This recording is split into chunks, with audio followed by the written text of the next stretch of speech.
প্রধানমন্ত্রীর মেয়াদ যে 2 বছর আপনারা বলেন, এটা খুব জনপ্রিয় দাবি, আমারও দাবি।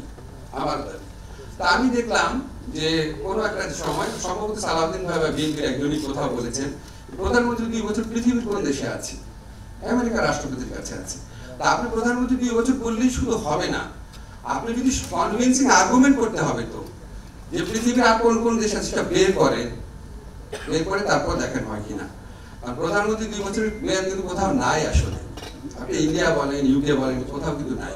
ফলে আপনাকে যখন বিএনপি বা অন্য যারা বিরোধিতা করতে চাবে যে প্রধানমন্ত্রী 2 বছর মেয়াদ কেন, আপনাকে কিন্তু ইমোশনাল ভাবে বললে হবে না, 2 বছর মেয়াদ করলে হবে। 2 বছর মেয়াদ যদি বাংলাদেশের বর্তমানে সিস্টেম ছিল 2 বছর 2টা মেয়াদ যদি রাখেন, আপনারা যেটা করতে চান যাচ্ছে 1 নায়কতন্ত্র থেকে মুক্তি চান, 2টা মেয়াদে করেই 1 নায়কতন্ত্র করা সম্ভব।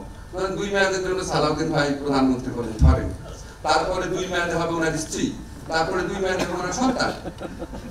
2 মেয়াদ সলিউশন না, 2 মেয়াদ মানে 2 মেয়াদ শুধুমাত্র 2 মেয়াদ সলিউশন না। সবচেয়ে ইম্পর্টেন্ট একটা জিনিস, প্রধানমন্ত্রী ক্ষমতাটা কমায় দেন।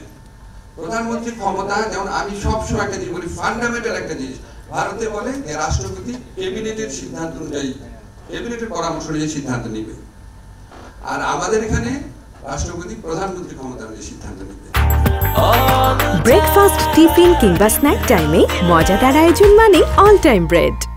ফলে এই প্রধানমন্ত্রী ক্ষমতাটাকে অ্যাড্রেস করে, মেয়াদটাও নির্দিষ্ট করা দরকার আছে, কিন্তু কনভিন্সিং আর্গুমেন্ট এস্টাবলিশ করতে হবে। আরেকটা কথা যে উচ্চ আদালত প্রসঙ্গে যেটা আপনার বলতে চাচ্ছিলাম, সেটা আমার মনে পড়েছে, বাংলাদেশের চিফ জাস্টিস ক্ষমতা সবচেয়ে বেশি প্রধানমন্ত্রী পরে। চিফ জাস্টিসকে রাষ্ট্রপতি নিরপেক্ষভাবে নিয়োগ দিতে পারে। শুধুমাত্র এই কারণে আমার কনস্টিটিউশন পড়াই প্রায় 20-25 বছর যাব, শুধুমাত্র এই কারণে রাষ্ট্রপতি এবং প্রধান বিচারপতি এই 2টা পদেই দাস শ্রেণীর লোকদেরকে নিয়োগ দেওয়া হয়। এত ক্ষমতা প্রধান বিচারপতি, যে কোনো বেঞ্চ উনি ভেঙে দিতে পারে, একা যে কোনো বেঞ্চ পুনর্গঠন করতে পারে।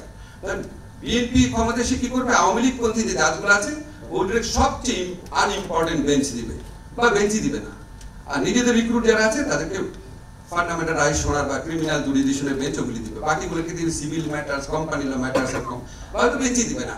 একটা লোক পুরা বাংলাদেশের সমস্ত মানুষের মানবাধিকারের বিচার কন্ট্রোল করতে পারে, একটা লোক চিফ জাস্টিস। আমার আশঙ্কা হচ্ছে আপনি যদি এত ক্ষমতা উচ্চ কক্ষকে দিয়ে দেন, তখন উচ্চ কক্ষকে বিএনপি, এনসিপি, জামাত, অন্য যে কোনো দল, তারা এমন লোক নিয়োগ করবে যে আপনার ছায়া শুনলেই বুঝতে পারবে কি করতে হবে। এত ক্ষমতা থাকা বোধহয় সম্ভবত ঠিক না।